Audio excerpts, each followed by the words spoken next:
Jury deliberations in the murder case of Jam Master Jay starting over again. That's after a juror was dismissed today. Eyewitness News reporter Darla Miles has been covering the case. She's live from downtown Brooklyn. Darla? Sandra, this was quite the unexpected snag this morning. Juror number 12 asked a federal judge if he could be relieved of his duties as a juror, saying he is too connected to Hollis and a regular at the barbershop and unable to perform his duties as a juror. Now, that is much different than how that juror answered the questionnaire, yet and still 5 weeks into this trial, this means that the jury will have to start deliberating all over again. It's a 20-plus-year-old cold case, and now it's just going to take a little longer to deliberate.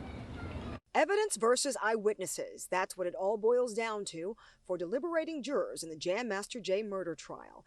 It started 5 weeks ago in federal court in downtown Brooklyn. Carl Jordan Jr. and Ronald Washington indicted for murder resulting from a drug conspiracy. Prosecutors accused these two longtime friends of the hip-hop pioneer, whose real name is Jason Mizell, of showing up at his Jamaica Avenue studio in October of 2002, entering through a rarely used back door and carrying out the murder in retaliation for being cut out of a large cocaine deal.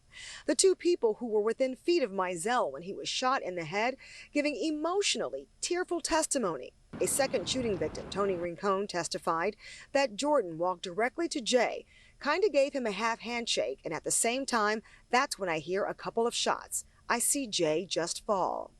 Defense attorneys, however, poking holes in the evidence in the 21-year-old cold case, or the lack thereof. There was no gun ever recovered. The crime scene unit never processing the alleged point of entry, the back door. And the only DNA found at the scene is that of a third suspect charged in the case, not Jordan or Washington. Now, I must point out both families of both Carl Jordan Jr. and Washington have pretty much been in court every day since this trial started 5 weeks ago, maintaining their innocence. And they say that they had nothing to do, obviously, with the murder of Jam Master Jay. Very important to point that out. And their defense attorneys say that there's no evidence that puts them in that room.